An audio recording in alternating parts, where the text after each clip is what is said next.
Well,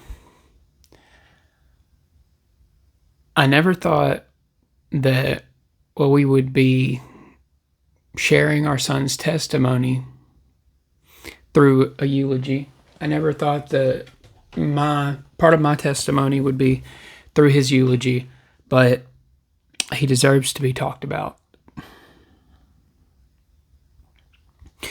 So, let me see. Just a second. So, as much as it doesn't make sense, God has prepared us to go through something like this. It didn't make sense at first, but it's starting to now. I can explain that more in depth later on. But one thing I just want to share is that our son deserves to be talked about, even though he had a short life. He had a better life than millions that were aborted, and he didn't want for anything. And the main thing is, I really thought that he was going to be sharing his testimony at some point, not me sharing his. But this is what I'm supposed to do. This is what we were called to do. So we're going to talk about it. Let me think. So about 3 or so years ago, I could give you the exact date. That doesn't matter. God told us to name our son. We weren't sure if we were going to have any kids or anything like that. God told us we were going to have a boy and to name him Samuel. Samuel means the Lord heard. About a week after I heard that, it was like it woke me up from my sleep. But about a week after I heard that, then I was assigned Hannah's prayer in church. And one thing that really stuck out about that is I just started studying it like crazy. Just a second. Okay, so I started studying Hannah's prayer like crazy, and I started studying the book of 1st and 2nd Samuel, and I really don't think that my Bible would look like this if it wasn't for hearing that. And so we've had tons of confirmations every time we start doubting if we were supposed to name him that or when he was even going to come. But we got so many confirmations along the way. Randomly, somebody walked up to me one time and said, recited Hannah's prayer to me. I've had more experiences than that, but that's not what I'm completely here to talk about. I'm here to talk about the fact that he's serving a purpose even now. I mean, I've had so many people reach out to me that never would have reached out to me before this because they didn't know they could open up to me about it.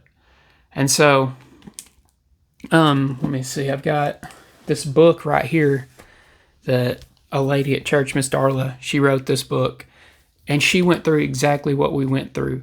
So one of the focal verses over the past 2 months or so has been Deuteronomy 31:8, and it's talking about Moses telling Joshua that God will go before him and help him lead.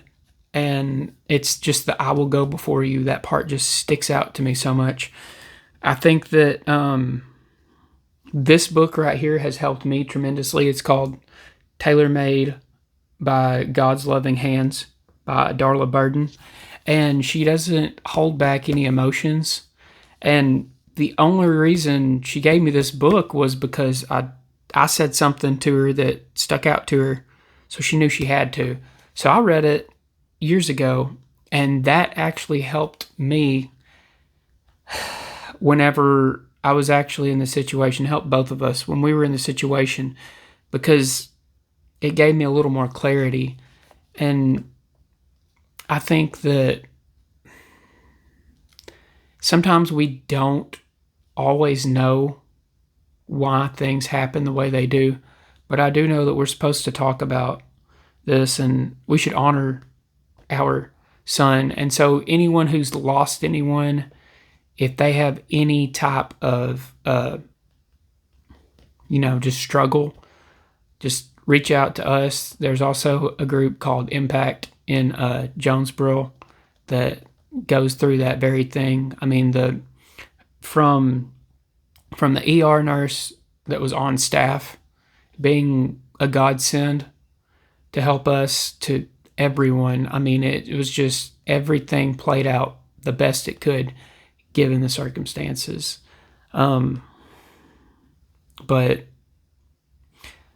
my point in sharing all this is, if it wouldn't have been for this, I wouldn't be making this video, for one, and for two, I mean, I really don't think that my Bible, I know it wouldn't look like this. I know I wouldn't see some of the underlying things that you normally don't see, like maybe, infertility with Abraham and Sarah, or in the book of Ruth, or several other passages that you just never even, it's there but you don't see it, or the struggle, or in Judges with Samson. But I think that